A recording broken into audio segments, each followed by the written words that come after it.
Hi. How's your film? Good. Did you avoid the temptation to be obvious? I think so. That's all you can hope for, isn't it? Film student Julie is struggling to come to terms with the sudden death of her boyfriend, Anthony. Supported by her mother and friends, she begins to process her grief through the creation of her graduate film, a thinly veiled fictionalization of their complex relationship. I just wanted to ask you a few questions about Anthony. Make a memorial for him. The Souvenir was one of my favourite films of 2019. This deliberately paced, tragic drama full of wry character observation and intriguing bits of auto-fiction.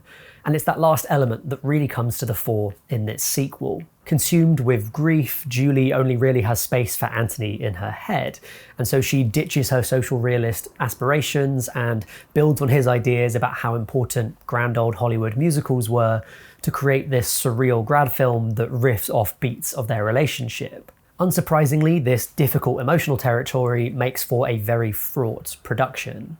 But of course, we're not just talking about Julie's film here, we're talking about Joanna Hogg's film. And she drew very heavily on elements of her own life and tragedies that had happened to her to make that first movie.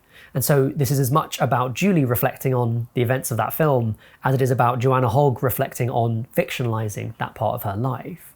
Honestly, I was a bit worried about this reflexivity going in. It sounded kind of like Charlie Kaufman shit, and I just wasn't really there for that, especially because what really drew me to The Souvenir was what I felt was very authentic emotion and honesty about character at the heart of it. In reality, the film is quite jarring in lots of ways, especially compared to the previous movie, but it is in a controlled way. And in particular, we see Hogg really experimenting with different forms of film that she hasn't really touched on in her narrative work. The hazy 16mm look that a lot of the first movie had is pretty much absent here. There's some of it, but not much. We're much more likely to see this transition into crisp digital imagery, mirroring Julie and her mates kind of playing with the very 80s high camp advertising and music video promotional imagery. And to go with that, there's this jukebox soundtrack of well-known pop hits that cuts in and out during tracks without much warning, which kind of sets the audience up for something comforting and provides context, but ultimately pulls the former away. Now, The Souvenir Part 1 was a very interesting movie in Hogg's filmography because it played with form as well, and she used stuff like 8mm film that was from her actual archives as part of that, for instance. But for me, that felt like her trying to say something about how memory functions. But here, those aesthetic devices are distancing devices. She's trying to push the viewer away from this emotional story. And it's that approach that makes Part 2 a much less satisfying experience than Part 1. Which I think is entirely intended.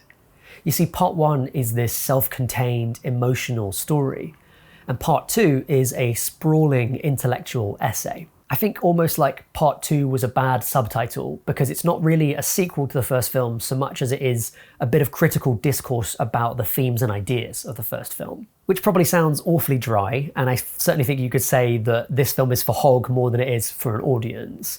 But it's not true that the film is completely lacking emotion. And one of the nice things that happens in this movie is that it draws a lot more on Tilda Swinton, who is playing the mother to Julie, who of course is played by her real life daughter, Swinton-Byrne. Tilda, I'm not on first name terms with her, but I'll call her that because otherwise I'll use Swinton for her kid. Tilda is much more heavily utilised in this film, and she has this really sweetly observed and I think quite fragile in some ways mother. She's an endless source of surprise in the movie. She has this kind of interior strength while also seeming sort of brittle, like easily worried is the way that I'd put it. In one of the film's most touching images, Tilda's character has made this little sugar pot in an introduction to ceramics class that she's taking at a local college. It's this beautiful and understated counterpoint to her daughter's very fraught relationship with her own art. You know, the mum has gone into this early course, made something sort of semi-instinctually, and it is just a complete artifact, imperfections and all. Whereas her daughter is desperately trying to take very complex real-life feelings and is unsuccessfully trying to distill them into a short film. Both women have moments in the film where they observe the other vulnerable, unknown, unaware that they're being watched. And then instead of directly talking to each other about it, they find other ways to comfort each other. And when they do talk directly, it's almost not emotional. It's like matter of fact. And there's something incredibly powerful about the way that relationship is portrayed in the film. The other major returning face from the first movie, where he was really just a cameo, is Richard Ayoade, who plays this pompous director that Julie kind of is vaguely aware of, in the social circles of, and sort of looks up to, I suppose, in some ways. He really shines, and to be honest, steals scenes as this nasty guy, really, who is so invested in his own idea of what film is and has these really complex visions, but is apparently like completely unable to communicate that properly, despite being very decisive. And in that sense, he's an interesting foil to Julie, who has this intensely personal, but quite insecure and indecisive filmmaking style. And I should also point out the much less well-known but fantastic Ariana Labed, who was in Attenberg, which is a really good Greek movie, and Jagan Ayer as the schoolmates of Julie, who are quite small roles in terms of the actual plot of the film, but are very present in a lot of the scenes. And they're very like warm and funny performances, but also they're sort of challenging to Julie at points in ways that really illuminates the story. So it's not the first one, but who would want it to be?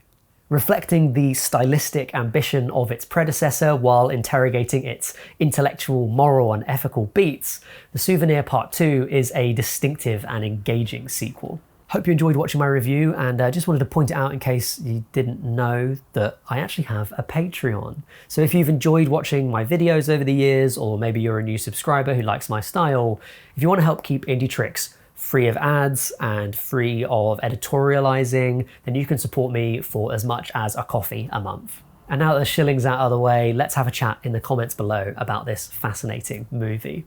Have a good one. Bye for now.